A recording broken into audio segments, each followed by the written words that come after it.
Leadership kuat inilah yang akan melepaskan Indonesia dari segala permasalahan yang ada. Kita butuh orang baik, tapi orang baik saja tidak cukup. Selamat jumpa lagi Mas Misbakun. Kita angkat topi untuk Muhammad Misbakun, anggota DPR RI dari fraksi Partai Golkar. Perjalanan hidupnya sungguh luar biasa. Ada 2 turning point. Yang pertama, ketika mau mendaftar STAN. Dengan ratusan ribu pendaftar, hanya diterima sekian ribu, persaingannya luar biasa. Kalau nggak diterima STAN bagaimana? Itu tentu ada pengalaman spiritual yang dalam di situ. Lalu pengalaman kedua, ketika sudah menjadi politisi, Mas Misbakun sempat kena masalah hukum dan dipenjara. Dan itu ada sebuah titik balik kan 2 peristiwa ini. Bagaimana publik atau masyarakat bisa belajar dari pengalaman spiritualitas seorang Misbakun dalam menghadapi perjalanan hidupnya. Masuk ke Jakarta, kemudian kena kasus hukum ketika menjadi politisi, tapi kemudian bangkit lagi. Bagaimana ketika dulu masuk STAN, Mas? Situasinya? Saya menyadari, Mas, masuk STAN ini kan untuk masuk saja, itu kan ada kualifikasi nilai-nilai tertentu kita harus bagus. Ya. Jadi tidak semua orang bisa daftar. Dan sudah begitu, STAN ini termasuk yang paling favorit bagi semua orang.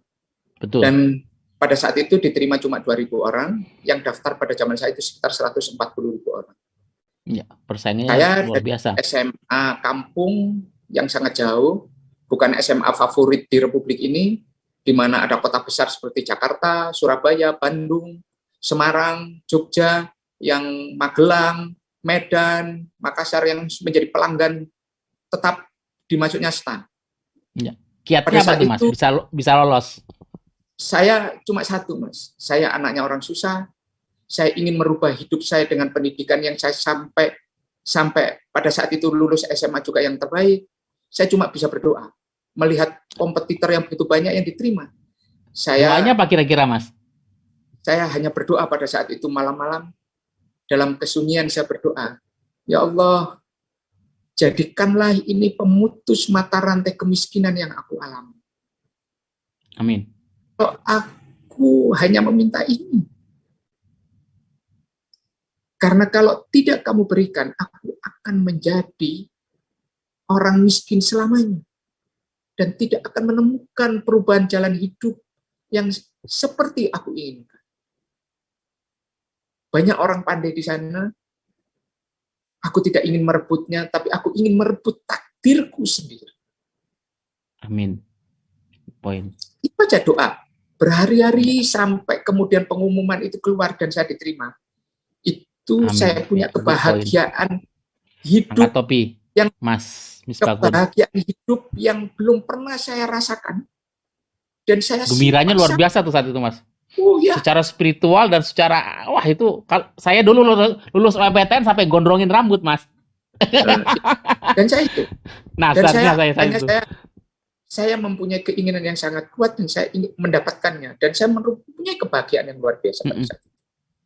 Dan itu menjadi titik poin hidup saya.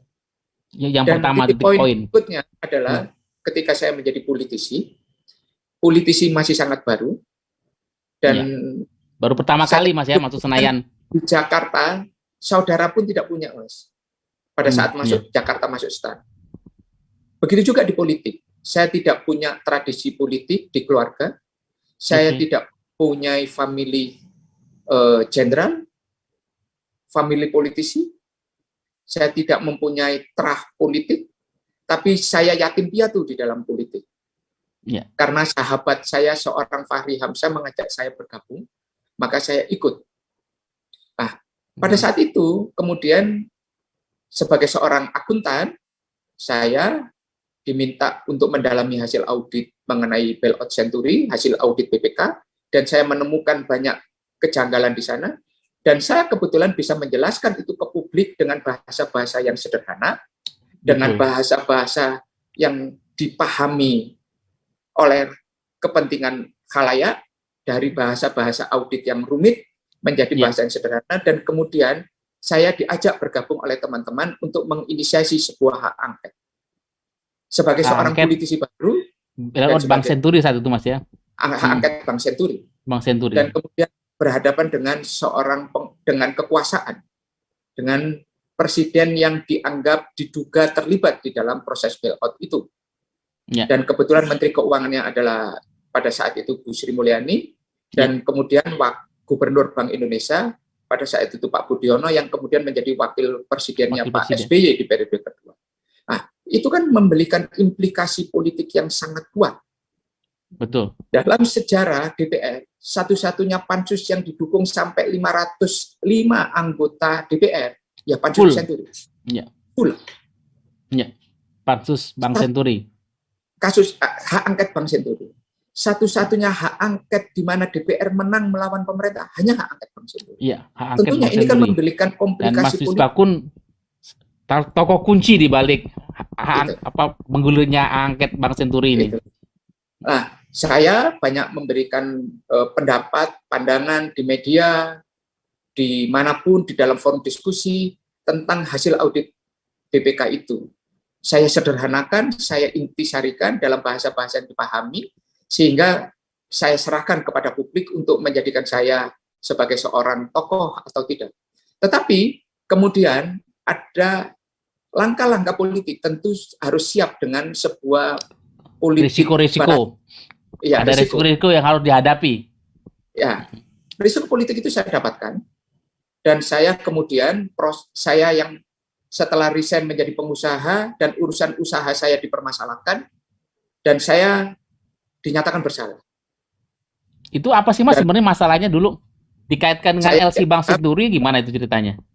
Saya mempunyai LC yang tidak ada kaitannya dengan apapun, dan kemudian proses saya sebagai seorang komisaris, tanda tangan kredit mendapatkan itu dianggap sebagai sebuah tindak pidana. Oh, tapi Mas benar-benar itu tanda tangan betul atau gimana? Saya tanda tangan, karena seorang kewajiban seorang komisaris perusahaan komisaris, itu betul. Mendapatkan kredit. Untuk mendapatkan kredit dari perbankan, kan yang menjaminkan pemegang saham. Betul. Tetapi yang dituduhkan kepada saya itu adalah saya tanda tangan di dokumen palsu. Bagaimana mungkin kena pasal 263 pemalsuan dokumen atas dokumen kredit yang bukan saya buat. Dokumen kredit kan dibikin oleh pihak perbankan. Pihak bank yang saya dianggap transaksinya benar dan sebagainya, semuanya benar. Makanya, tapi saya sadar sepenuhnya pada saat itu. Oh, bagian ternyata dari risiko tadi ya, Mas? Ya, risiko itu.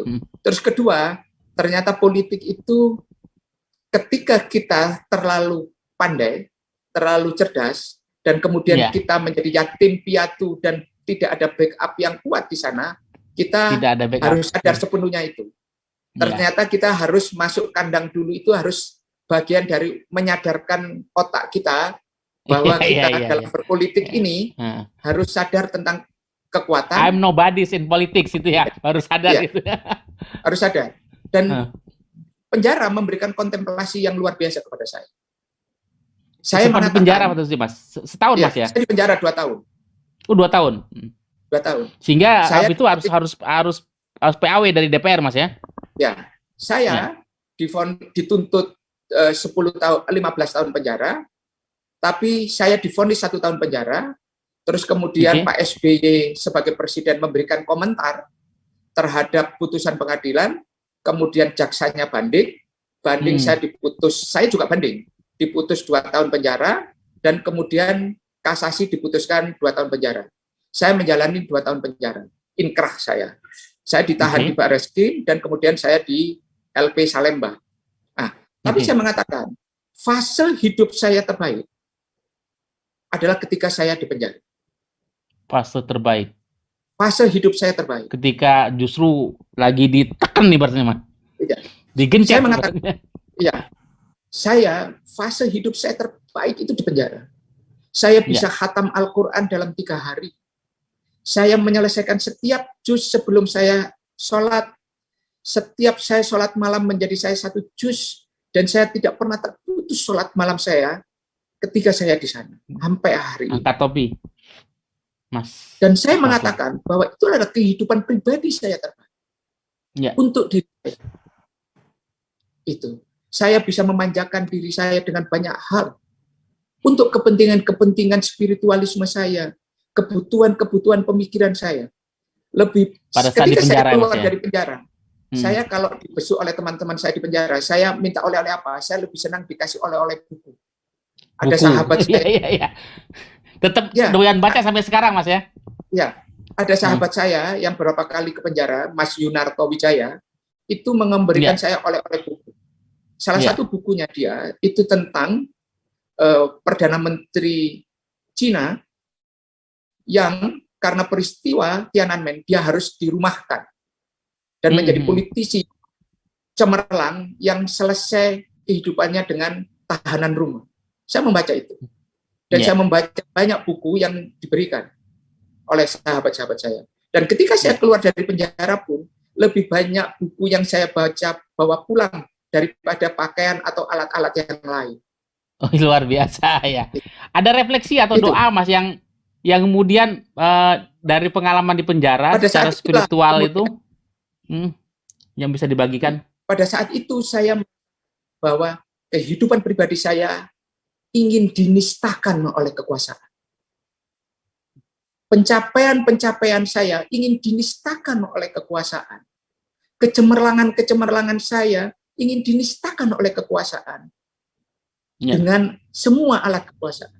Saya berdoa pada saat itu, ya Allah, berikanlah saya kesempatan untuk kembali kepada dunia yang pernah di mana saya berada.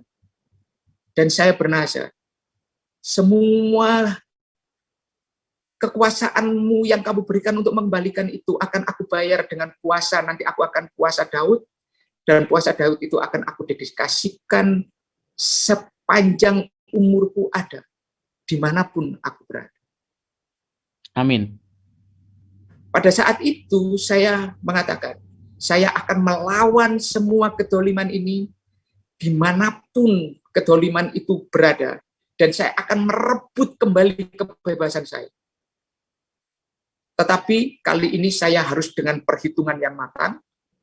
Ketika saya mengajukan PK, saya sangat hati-hati, saya menghindari publikasi, dan sampai kemudian saya menang PK itu dengan segala hiruk pikuk fitnahnya.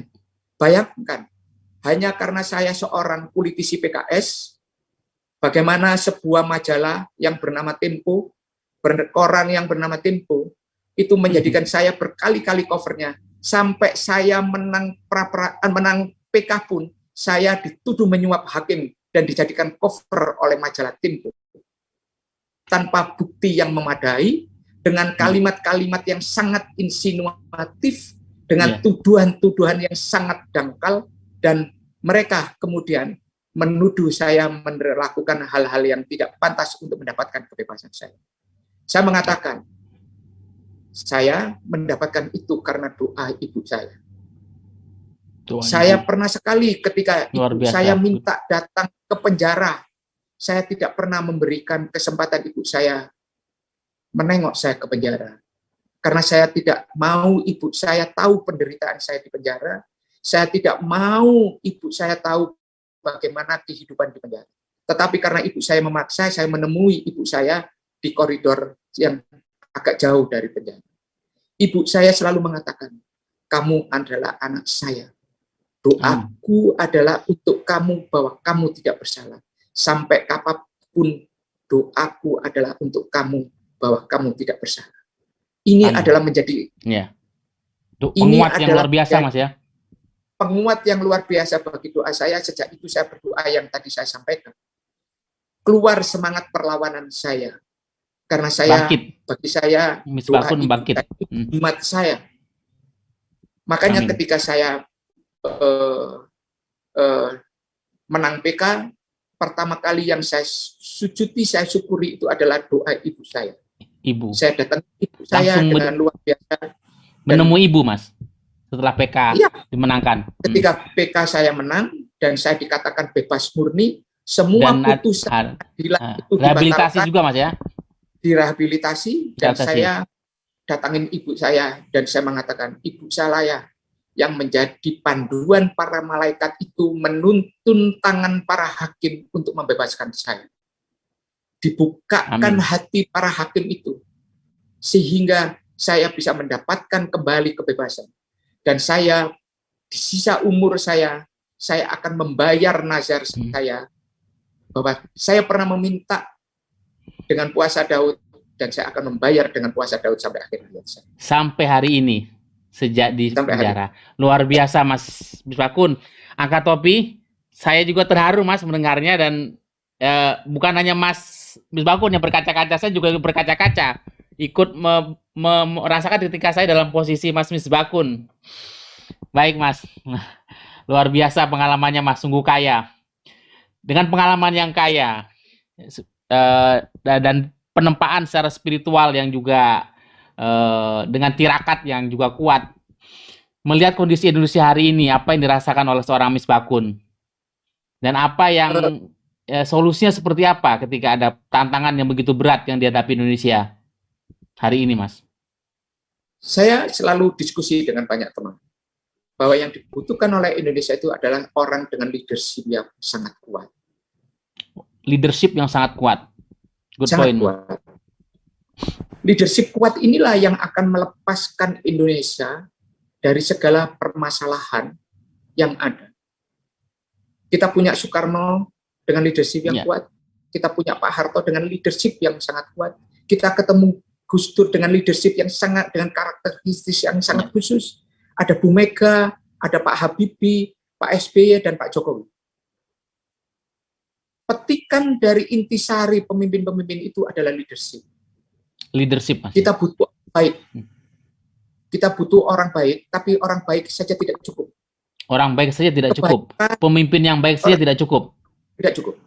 Karena kebaikan personal itu kembali menjadi ibadah pribadi, tetapi leadership yang kuat mampu mengambil keputusan-keputusan penting yang menjadi solusi bagi bangsa dan negara ini, akan menjadi manfaat bagi seluruh bangsa, manfaat bagi negara, menyelesaikan banyak masalah, mulai dari kemiskinan, mulai dari pendidikan, mulai dari masalah kesehatan, masalah-masalah ekonomi yang membelit, itu akan bisa diselesaikan dengan leadership yang kuat, melihat permasalahan dengan jernih, tidak berpihak, dan tidak mempunyai interest pada kepentingan-kepentingan kelompok. Di saat oligarki menguasai, di saat kemudian kepentingan kelompok mendominasi, itu yang akan menyelesaikan. Nah, inilah yang dibutuhkan seorang leadership yang kuat. Menjaga kepentingan tanpa merusak semua tujuan. Banyak kepentingan yang ingin dititipkan, tetapi kalau merusak tujuan buat apa?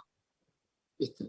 Kita harus konsisten pada tujuan, dan kita menjaga kepentingan itu tetap berada dalam koridornya masing-masing. Tujuan kita bernegara yang kita sepakati dalam konstitusi bisa kita capai. Mencapai welfare state itu, negara kesejahteraan itu bukan hal mudah, tetapi karakter yang kuat akan menjadi salah satu kunci itu bisa dicapai. Pemimpin yang bisa membangun kebersamaan, pemimpin yang bisa merangkul semuanya, menjadikan perbedaan itu menjadi sebuah pengikat persatuan, sehingga apa-apa yang menjadi cita-cita para founding fathers itu bisa kita wujudkan. Baik, Mas. Berikutnya itu adalah dalam detail kita, bagaimana konstitusi besar itu menjadi sebuah program-program yang bisa dan masuk akal untuk dijalankan. Di saat geopolitik, geostrategis kita itu ada, menjaga kepentingan Barat, menjaga kepentingan Timur, menjaga dominasi negara-negara besar.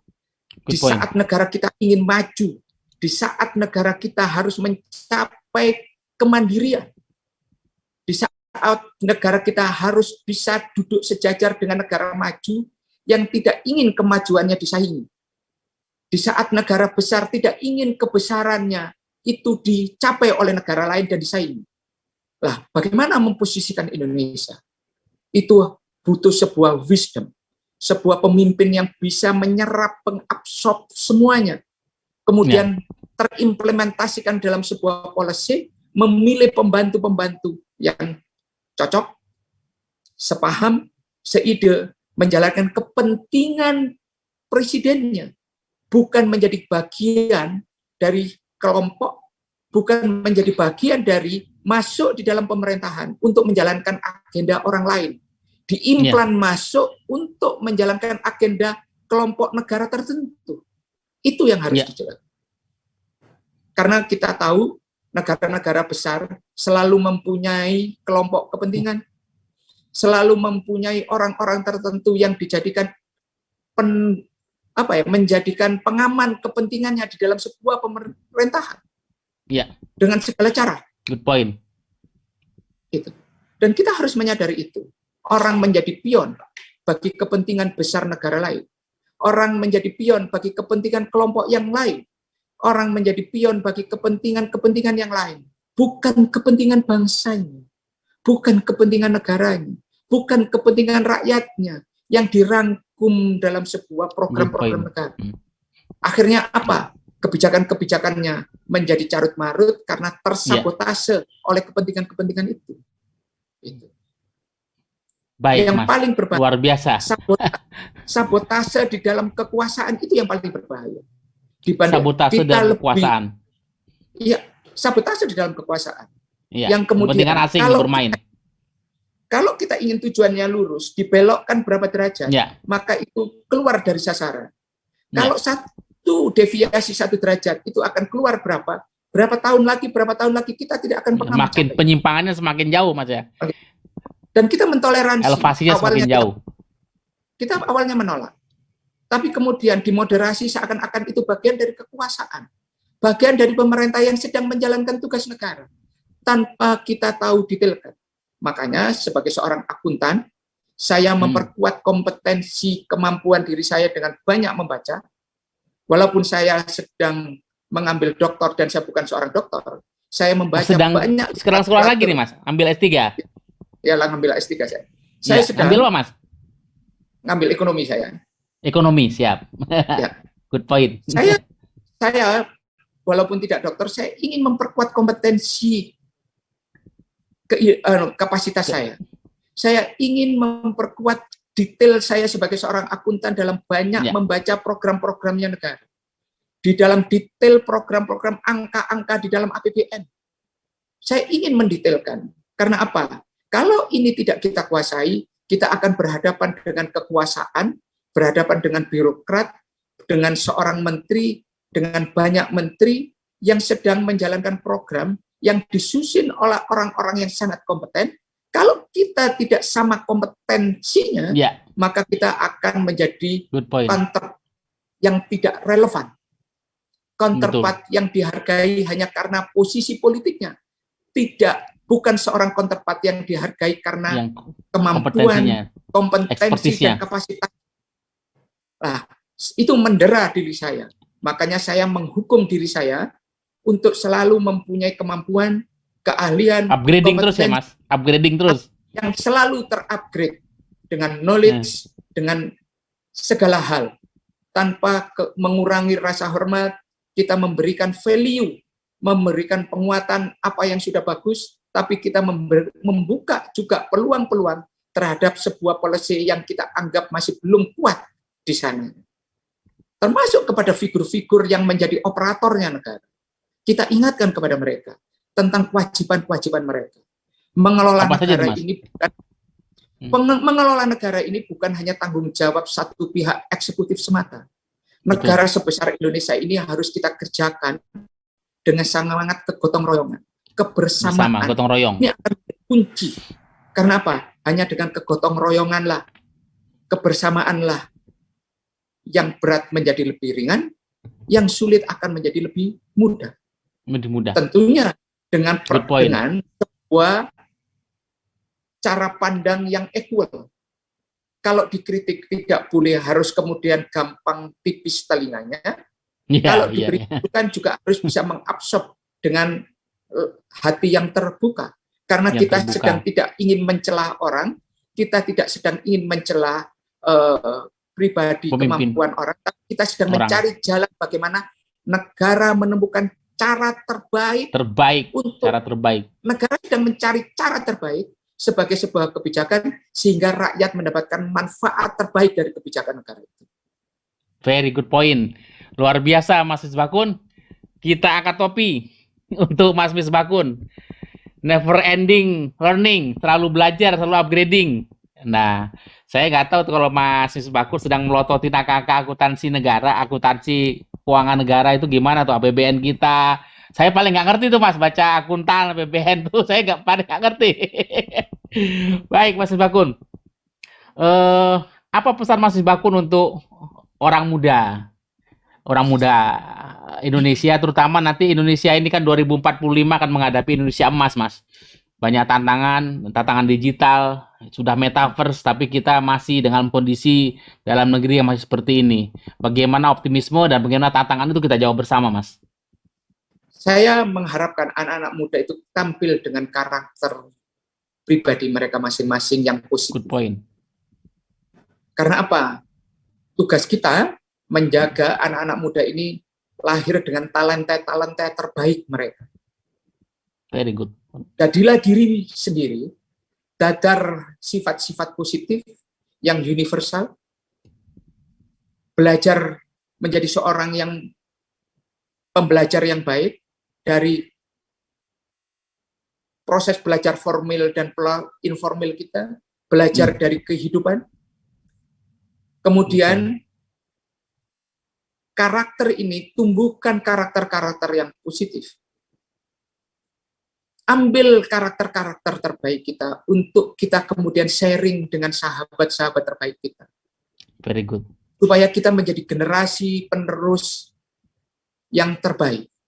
Saya yakin Indonesia ini adalah tempat anak-anak muda yang sangat talented, penuh dengan bakat-bakat besar di bidangnya mereka masing-masing.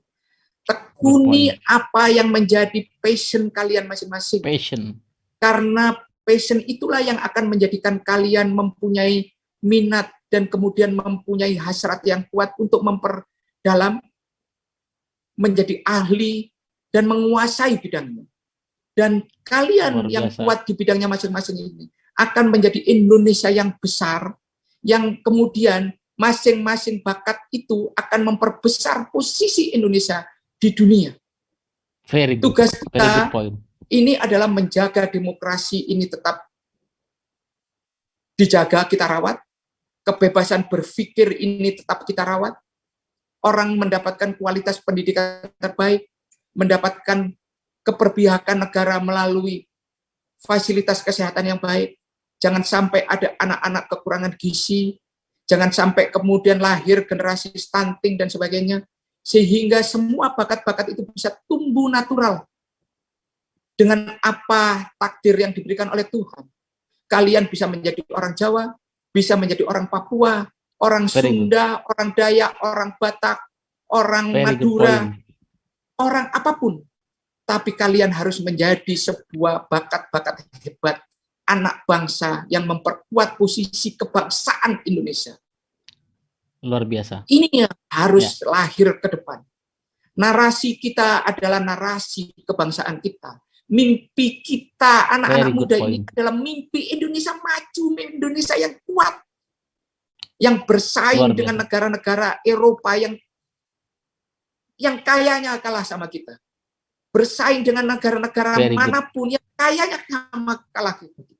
Mimpi kita ini adalah mimpi Indonesia yang bersatu, yang kuat, ditopang oleh banyak etnis. Itu harus menjadi mimpi kita. Mimpi kita harus hitam putih tentang kebenaran, tentang kebaikan. Luar biasa. Mimpi kita harus hitam dan putih ketika kita berpihak tentang keadilan dan ketidakadilan. Tetapi mimpi kita harus berwarna ketika kita bicara tentang keragaman dan kebangsaan. Itu memperkuat persatuan kita. Makanya anak-anak muda ini harus menjadi karakter dan individu yang kuat dengan karakter yang positif, sehingga ke depan Indonesia ini dimiliki oleh anak-anak muda yang hidup di era di mana Indonesia ini dikelola dan di-manage oleh pemimpin-pemimpin yang bukan berasal dari manapun, tetapi berasal dari bangsa kita sendiri, bukan keturunan raja, bukan keturunan siapa-siapa, keturunan rakyat kebanyakan, karena Rakyat kemampuan, Indonesia. karena kapasitasnya, karena pilihan kita semua, dia kita jadikan pemimpin yang menjadi sumber inspirasi bagi kita semua. Luar biasa. Mas Misbakun, kita angkat topi untuk Muhammad Misbakun. Ya, politisi Partai Golkar. Luar biasa pandangan-pandangan dan inspirasi hidupnya. Mas Misbakun, terima kasih sekali lagi atas inspirasi sharingnya yang luar biasa. Ini menggugah. Saya pribadi pun merasa getar, Mas, mendengar dari segmen 1 sampai sekarang. Dan kita percaya, Mas Misbakun, kita semua punya obsesi yang sama untuk mengajak setiap anak bangsa meletakkan satu bata pemikiran dan saat kerja nyata dari jutaan batu bata lain untuk berdirinya sebuah rumah bersama yang bernama Indonesia. Tanah air kita, tempat seluruh jiwa bangsa berada. Terima kasih sekali lagi, Mas Misbakun. Kita angkat topi untuk Muhammad Misbakun. Salam Indonesia.